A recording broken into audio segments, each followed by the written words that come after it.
Салют. Сава. Ты уже в Париже? Что у нас там по срокам? Мы успеваем? Дакор. Да, я уже в Дагестане, но до Кубачи ехать еще часа 3-4. Буду слать тебе аудиоотчеты каждый день, и этот грант будет наш. Абьянто.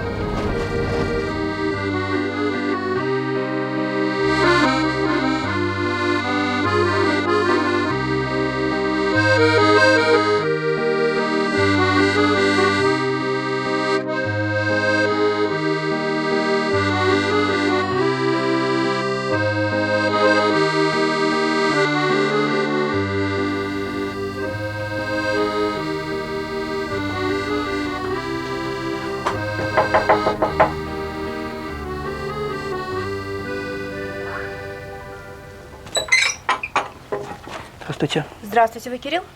Кирилл. Очень приятно, я Ольга. Давно вас жду. Добро пожаловать в наш Тегеранский институт медиевистических исследований. Ни за что бы не выговорила. Я репетировал. Спасибо.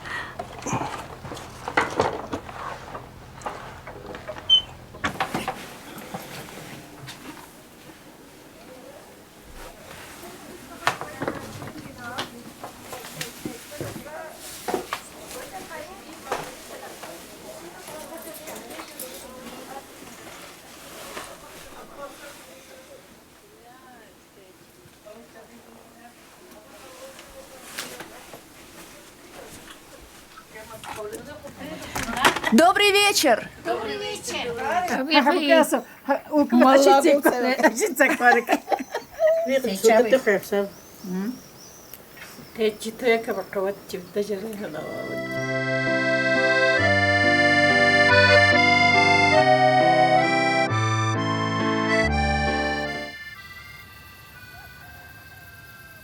В одном из ваших интервью я прочла такое новое для меня слово «бажук». Попыталась найти информацию в интернете, она, честно говоря, невнятная, ее очень мало и очень разрозненная. Так что же это такое? Вот мы пришли. Бажук – это вообще-то ведьма. Ну, по крайней мере, здесь так переводят. Но на самом деле это существо, не имеющее ни пола, ни облика, просто связанное с колдовством, с магией. Можно сказать, что это следы маленькой гражданской войны, религиозной даже войны, которая происходила здесь, вот на этом крошечном пространстве. Вот здесь нижний город, верхний, там, где башня. Совсем близко, можно отсюда увидеть. И по преданию, нижний город, он принял ислам на 8 лет раньше, чем верхний. Но сейчас они говорят, что в верхнем городе жили люди очень скаридные, скупые, и у них были огромные запасы свинины. Поэтому они сказали, что вот пока свинина не кончится, мы ислам не примем. Но на самом деле было достаточно жесткое противостояние. И, как сейчас рассказывают, и эти бажуки, их вытащили из христианских храмов и поставили в Нижнем городе в стены домов. Вот так, чтобы они смотрели на верхний город и показывали, что священное изваяние уже в плену ислама, и уже пора сдаваться. Здесь у него нос, глаза, вот ноги. Когда вот мой папа, дедушка. Это... Когда окна тоже маленькие. Ага, вот он бажук, да? Вот это. Вот это орел, это прадедушка. А вы думаете, орел все-таки, да? Вот цели осталось на глаза. А у него там сзади что-нибудь есть? Сзади хвост, говорит. Одни били здесь. Давай, говорит, вытащи, я в деньги дам. А папа не разрешил, поэтому метр длину хвост, говорит, на этом стенке. Вы его в детстве не боялись? Нет. Нет, привыкли? Привыкли. За дождь, град почти портили, лицо не осталось. А раньше больше было морда, да? Побольше было, это сверху, как поломало. Вот смотришь в нос, да. как вот орел летающий на место. Есть еще бажук, удивительно похожий на этот. Мы его измеряли, он практически идентичен, но здесь, скорее всего, грифон, а там, скорее всего, лев. У обоих сколоты морды, головы. Вот. Они, скорее всего, стояли по обе стороны какой-то двери, видимо, входа в храм, потому что действительно они одного размера, и если накладывать их очертания, то они практически совпадают. Прадеда наверху стоит дом. Ага. А это уже отца моего, отца матери. Найди себе там их. И никто никогда не говорил, откуда бажук взялся. Нет, а мне вопросы тоже не задавали об этом. О как. Нет, вопросы не задавали. Неужели не интересно было? Не знаю, как-то... Даже я не спрашивала. А вблизи это прекрасно сохранившаяся голова льва. И я думаю, даже львицы, и у нее нет гривы. Здесь что-то отколото сверху фрагменты, но скорее это были уши. А глаза прекрасно сохранившиеся, вот этот продолговатый нос и ноги переплетены такой же цепочкой. Может быть, здесь это уже веревка, не знаю. Но совершенно потрясающий вблизи. Даже жаль, что здесь вот яблоня, и никто толком ее не видит, кроме хозяев. А знаете, есть такой термин здесь вахпола. Вахпола, знаете, такой термин есть? Это место, на котором нельзя строить дома. Да? Не слышали? Не слышали? Нет. Да? Ну вот, значит, даже никто не знает, что этот бажук может что? сделать вахпола. Ну, раньше их очень боялись. А это вахпола, что ли? А вам кто-нибудь говорил, что бажук это опасно? Опасно его в доме держать? Были разговоры? Дома? Нет. Нет, нет. То есть все спокойно, просто торчит и торчит, да? У нас все здесь посидели, засватали, все новый поселок ушли, все ушли, но только я невезучая. Я пошла замуж за 1 месяц, вернулась, и так никто, ничего. Так Ты, осталось. только месяц замужем? Да, не такой ночь. Ну, ясно. Вернулась. Невезучая была. Вот этот дом, который принадлежал Гаджи Яхьяеву, здесь последние в Кубачи барельефы, на которых изображены пешие воины. По крайней мере, больше я не знаю. Это знаменитые барельефы, они есть в каталогах на французском, на английском, на немецком я встречал. Мне кажется, что это отражение тех войн начала XIV века, которые я, собственно, здесь и исследую, в которых принимали участие паранги. А вы слышали такое слово паранги? Да, я слышала, когда нас обзывают другие национальности, нас обзывают парангами. Паранги говорят прямо. Это ругательное. Это как ругают вот нас. Когда что-то они злятся или что-то, нас обзывают паранги. Нас говорят. Они обзывают нас. А что значит? Вот, почему ругают? Ну, Что- как-то знаешь, как французы, что ли, нас. Как не именно. местные, что Как-то знаешь. как Чужие, как чужие, как будто мы, но не даргинцы, мы как будто, а другой национальности, как будто обзывают нас их парангами. Это слово хорошо известно. Вот, собственно говоря, кубачинцы, они уверены, что они именно французы. Вот, потому что в XIX веке паранг в Дагестане это означало француз. Вот, и вот эти слабые проблески, шепоты о том, что паранги здесь были, они все так или иначе указывают в сторону Франции.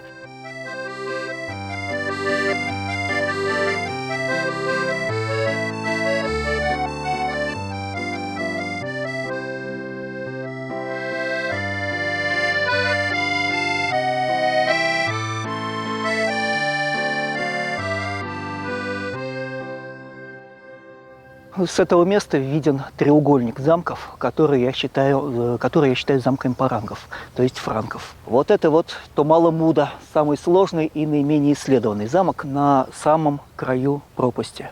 Вон там, за поворотом, Душман-Кала, мы ее нашли первой в августе прошлого года. И вон там самый огромный замок, это Букне-Жиля, старый город. Везде, во всех 3 этих местах одно и то же сочетание. Круглая башня и рядом квадратный форт, квадратное укрепление. Эти замки составляют единую систему, единый треугольник. Томала-Муда, Букне-Жиля и Душман-Кала. Салю. Сегодня был невероятный день. Мы поднимались на вершину горы, и я тоже. Несколько тысяч шагов, десяток километров. Но не зря на вершине горы действительно круглая башня, достаточно хорошо сохранившаяся. Возле нее квадратный форт. И, по мнению Кирилла, это не типичная для Кавказа постройка. Круглые башни типичны скорее европейцам. В Европе таких много. Букне-Жиля, так называют местное это место, что переводится «старое жилье». Недоступность, труднопроходимость позволила сохранить это место достаточно хорошо. Дикционер универсаль географик, универсальный географический словарь, французская энциклопедия, по-моему, 8-й том, 1830 год. Там есть статья Кубиши, об ауле Кубачи. Вот, и там изложена следующая версия. Шахиншах Ирана отправил посольство, там сказано, один из монархов франков, то есть к одному из монархов франков, и попросил прислать воинов, оружейников, крестьян и священников для воссоздания франкских владений в Сирии. Это было после разгрома крестоносцев. То есть Шахиншах, он сражался с Египтом и ради этого хотел снова призвать крестоносцев, чтобы создать такой буфер. Когда эти франки прибыли, то Шахиншах был уже занят войной с Индией, и все войска из Сирии он вывел. После чего франки поехали туда, куда вынуждены были, куда их перебросил Шахиншах, то есть город Дербент. Их было, кстати, 40 человек по всем абсолютно источникам, 40 семейств точнее. Фаранги были изгнаны из Дербента, потому что они нуждались в женщинах, и женщинам очень нравились. Вот. То есть убегали к ним от мужей, вот они, или похищали они каких-то девушек, там очень был сбивчивый рассказ. Вот. И, в общем, они из Дербента вынуждены были бежать ночью, и за ними заперли ворота. Это такой символ, что больше они вернуться не могут. И дальше по разным источникам, вот я нашел 6 записей этого предания, они в течение года странствовали по Дагестану, там были в Маджалисе, потом ушли на север, в район современного Буйнакска. То есть они не могли нигде пристроиться. Вот это 40 оружейников поселились где-то в дербентскую сторону. Там не ужились, они ужились где-то в Маджалисе. Там тоже не ужились, вот Каракареш они вроде переехали. С Каракареша вот сюда они вот 40 оружейников остались здесь. Так и не уехали, женились на даргинок. Вот эту историю я хорошо читала. Кубачи был большим городом. Он стоял на всех 3 горах. И там были скоплены большие богатства, потому что Зеригеран, он, кроме того, что был государство, это был еще громадный, возможно, крупнейший в свое время на Исламском Востоке оружейный завод. Каждый аул имел определенную функцию. В Амузги ковали клинки, в Анчибачи делали шлемы, в Кубасанила делали кольчуги, в самом Кубачи все это собирали воедино. Вот, то есть это была громадная индустрия по производству вооружений.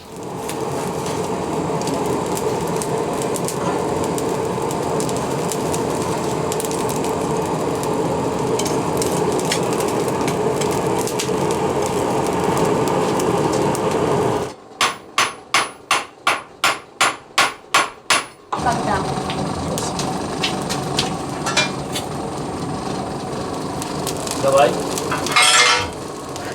Васька, не она не горячая, держи. Держи, все, медленно ставь на бок. Давай. Вот.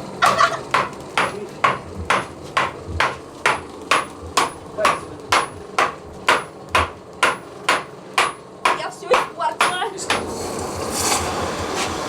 Вас вытащи. Вытащи сейчас.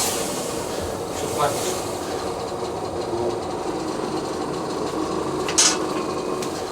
Мы когда были в кузнице, вы показывали клинки и говорили, что 375 слоев. Ну, для меня, для девочки, это вообще непонятное. Что 375 слоев чего?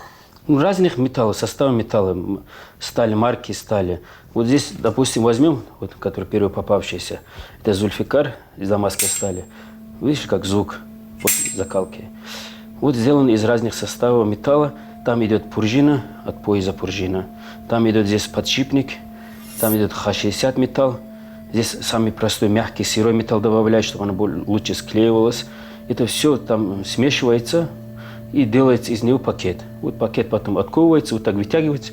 И чем больше я его вытягиваю, потом режу на куски. И тем больше они слои получаются. Некоторые историки говорят, что сам этот сабля, они спрашивают, почему, который приходит спрашивать, почему он раздвоенный.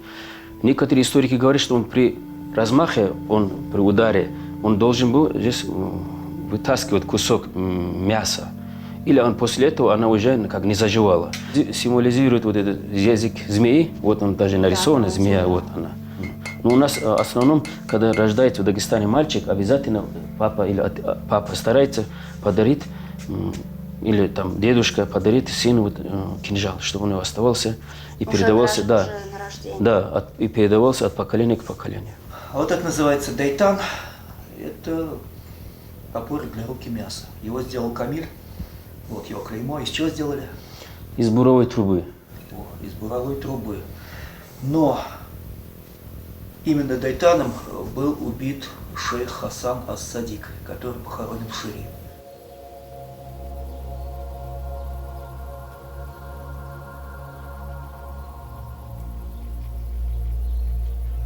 Это Аул-Шире, это зиарат или мавзолей. Здесь похоронен шейх, великий шейх Хасан ас-Садик, ибн Мухаммед аль-Казас, ибн Шихабаддин Абу Хафс ас-Сухраварди ас-Ширвани. Вы репетировали? 3 года. Вот здесь, вот за этой дверью, вот здесь замок, и совершенно неизвестно, у кого ключ. Там за дверью саркофаг. Там коротенькая совсем надпись о событии, которое здесь произошло. Шейх Хасан ас-Садик ас-Ширвани ас-Сухраварди был убит в месяце Рави аль-Авваль 706 года хиджра, то есть между 10 сентября и 9 октября 1306 года. Шейх Хасан ас-Садик, ас-Садик значит правдивый, даже такой правдивейший. Он захватил Шире, вот где мы сейчас находимся. В общем, это было довольно сложно. Шире тогда был южной границей Дергерана. И здесь он окопался. Примерно год или два здесь было государство тариката, то есть орденское государство Сухраварди. С Кубачи, видимо, он заключил временный зыбкий мир. И в качестве залога этого мира он взял из Кубачи девушку из рода Куцул или Куцулов. И год он здесь держался, но, конечно, ему было мало вот этого Аул-Шире. Он собирался идти на Кубачи, чтобы захватить весь Дергеран. Он двинулся на Кубачи, там тоже произошла битва у стен Нижнего города. И там в этой битве погиб сподвижник шейх Хасана, шейх Али. Он до сих пор там похоронен. Видимо, штурм был отбит. Шейх Хасан отошел к Шире. Потом 1306 год. Он снова пошел на Амузги. Вот состоялась битва при Амузги, вот как раз тот месяц, который я сказал, между 10 сентября и 9 октября 1306 года. Там шейх погиб. Мы спускались в Шири, я так понимаю, это вот там, да? И там мавзолей, в котором похоронена, ну, насколько я слышала, голова шейха. А здесь что похоронено? Ну, здесь, говорят, похоронено тело. Тем не менее, существуют разные варианты. Кто-то говорит, что здесь голова, там тело. Вот зеленая крыша. Рядом с этой крышей есть такой же маленький домик, где как бы есть захоронение. Шейха убили так. Долгое время его ничем не могли задеть. Мимо него пролетали стрелы, у него не доставали мечи. Но его жена Кубаченко из рода Куцул на протяжении года старалась выведать, каким образом можно его все-таки убить. И в конце концов шейх расслабился и открыл ей тайну. Оказывается, единственное оружие, против которого он не мог устоять, это дайтан. А секрет был в том, что это не оружие. Это топорик для рубки, отбивания мяса.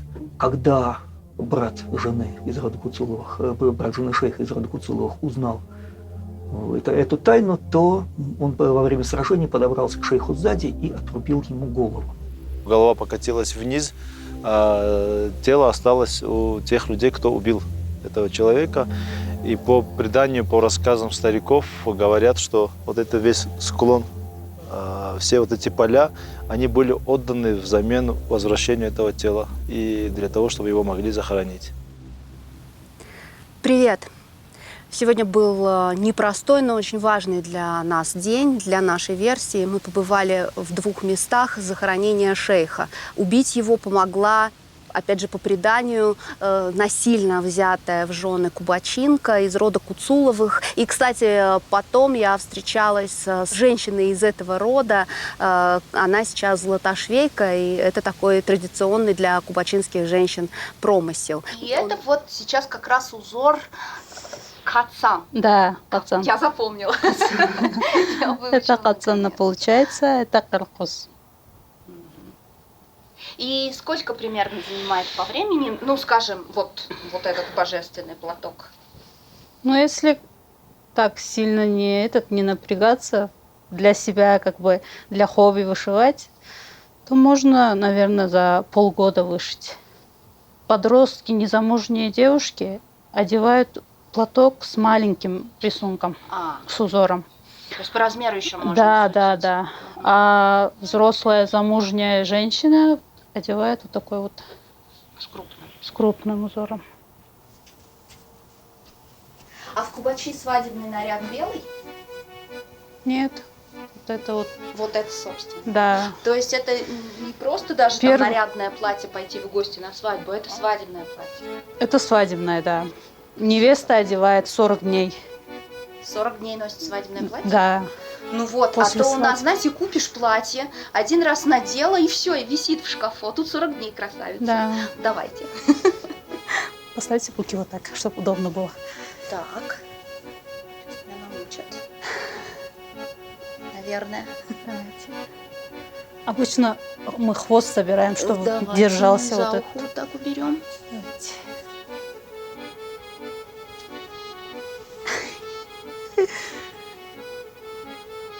Приехала высокая русская женщина. Ничего. И на русских, и на высоких рассчитано. И...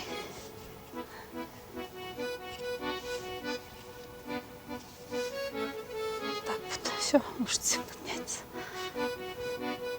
Вот так вот. Можно уже, да, смотреть? Да. Красота.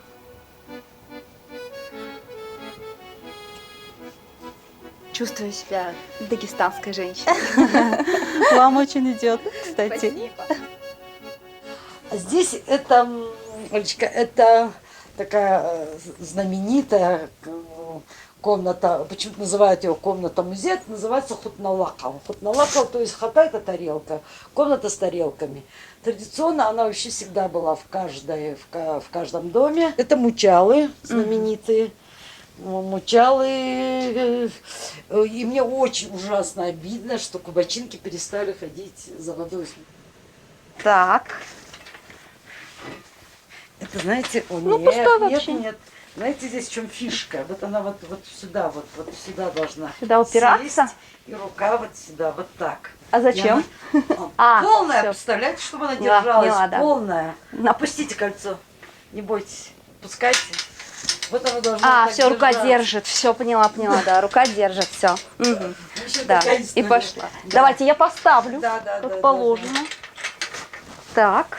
А вообще есть такая легенда, миф, самая знаменитая про кубачи, что, видите, кубачи никогда не воевали, и никто не мог, в общем, покорить, может быть, Победить. как-то победить, и даже подойти в окрестности. Есть такая история, не знаю, насколько это, что Надыршах, по-моему, да, Надыршах, если я не ошибаюсь, когда надвигался сюда, кубачинцы свои все крепости выставили мучалы. Ну вот как бы вот так. Вот так, да. И они подумали, что здесь И это похоже пушки на- настоящие. И, в общем, и это в тумане, вот, наверное, было как... В общем, вот. И Теперь- купились на это. Да, купились, короче, решили. Но я думаю, что как эти вот они смотрели, так еще туман, это, наверное, в общем-то было очень угрожающе.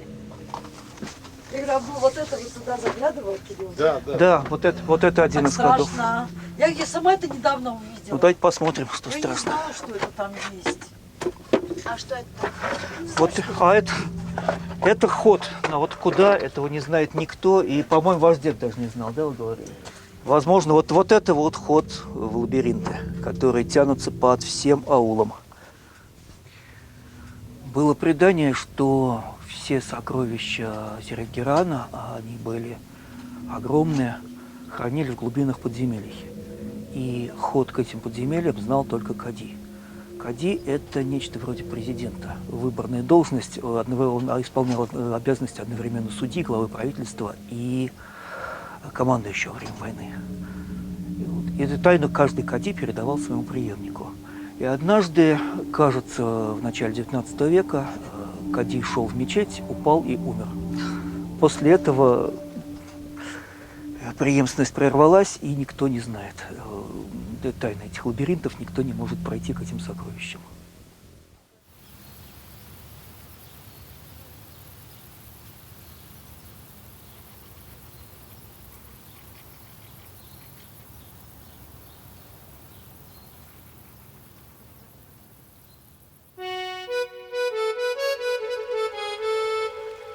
Здесь, совсем неподалеку, действительно руины круглой башни. И рядом остатки квадратного форта, как и везде. Местные эту башню называют Душман-Кала.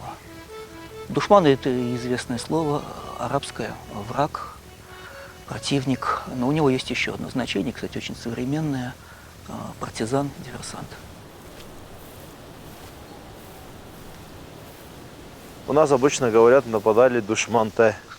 Душманте – это враги. А кого они считали врагами? Врагами считали тех людей, кто нападал. Замкнутый круг. Моя бабушка, сейчас ей более 91 года. Вот она рассказывает, маленькой девочкой, которая ходила в школу, она по вот этим спускам спускалась вниз в Сулевкент, где было 12 мельниц в свое время. На этих мельницах она молола муку из местной пшеницы, спускалась в пшеницу и возвращалась с мешком муки. Маленькая девочка ночью поднимается, отстояв очередь в этой мельнице, с мукой возвращается по горам вверх. В это время появляется звук всадника. Скачет на коне, так, он поднимается. Она, соответственно, идет своей дорожкой, внимания не обращает. Чем он ближе, она отходит в сторону. В это время, говорит, происходило такое, что этот всадник прямо с ее спины схватывал мешок и скакал дальше. Она, бедная девочка, которая с утра стояла очередь, с мукой возвращалась домой. Она возвращалась пешком, с пустыми руками, без ничего. В итоге приходилось объяснять родителям. У меня все это забрал душман. У слова «чапкун» значение то же самое. Партизан, диверсант, но если буквально идущий в наступление.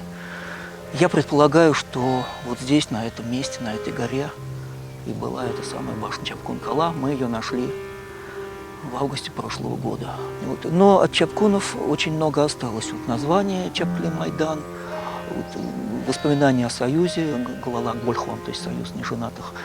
Вот это все одна система. Вот пальтары остались сейчас. Подождите, пальтары и чепкуны это разные люди. Довольно сложный вопрос, мне приходится сейчас так по кусочкам все это устанавливать. Пальтары – это, насколько я могу судить, это младшее поколение чепкунов, то есть то же самое, что в Европе оруженосцы. До сих пор в одеянии пальтаров, то есть вот отголосок чепкунов, есть элементы, как не только мне кажется, рыцарских доспехов. Вот эти вот ведрообразные цилиндрические шлемы, изображения бород, кольчуги. Ну, обычно начиналось с того, что мы заходили в круг, где танцуют люди. Начиналось с того, что мы бегали вокруг танцующих. Если мы замечали, что кто-то может прикалываться над нами, обычно люди стояли на балконе. Или что-то, если они могли нам сказать, мы могли показать им в течение минуты-двух, что эта высота для нас не проблема. Я уже забывал, что я нахожусь в Кубачах, что я кубачинец. Я абсолютно перевоплощался полностью в это, можно сказать, существо. Был момент, когда моя мать узнала меня по рукам, по венам. Все делают вид, что никто не знает, кто скрывается под масками пальтаров. Вот. Было бы даже определенное противостояние, то есть женщины должны были даже приближаться к этим местам расселения чепкунов. И есть такое субрачное предание, что один раз, когда чепкуны засели в башне в ожидании новой войны, то мать одного из них подошла к башне и стала просить, чтобы сын не спустился, чтобы с ним попрощаться, потому что они были практически все обречены. Вот. Они ей не отвечали, как положено, но мать увидела руку, выступавшую из-под плаща вот, одного из чепкунов, и узнала своего сына. Вот. Он к ней вышел, обнял ее, попрощался, а потом матери с башни выбросили эту самую руку. Итак, чепкуны – это некое мужское братство, созданное и существовавшее здесь, в Кубачи. Пальтары – это их младшая группа, скажем, назовем это так.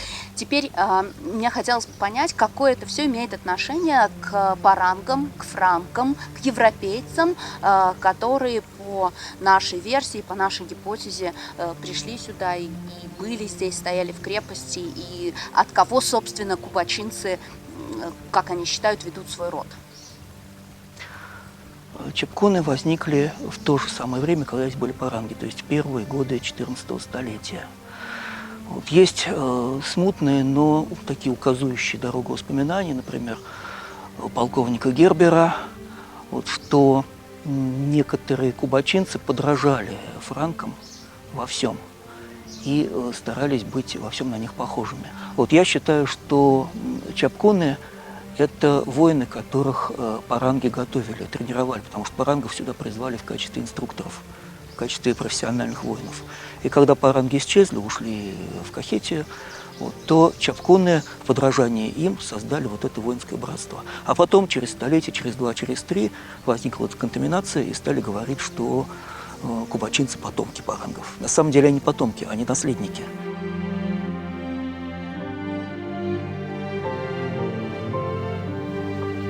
Извините. Салют. Salut Olga, j'ai une bonne nouvelle. Notre projet a été accepté. Mais tu dois le venir présenter personnellement. D'accord. J'ai déjà acheté les billets. Ton vol est à 22h. J'ai compris. Ne sois pas en retard. J'ai compris. Je te vois en Paris. À bientôt.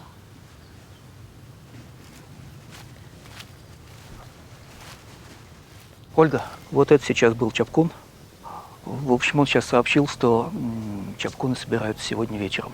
По-моему, это 3-я встреча после громадного перерыва с начала 20 века. Я могу вас туда привести. Вы будете, наверное, первой женщиной в истории, которая это увидит.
Если паранги были действительно здесь, а я в этом убежден, то они были вот здесь, на этом месте. Здесь были их сражения, здесь была вся эта историческая драма, которую можно обозначить как паранги в Кубачи.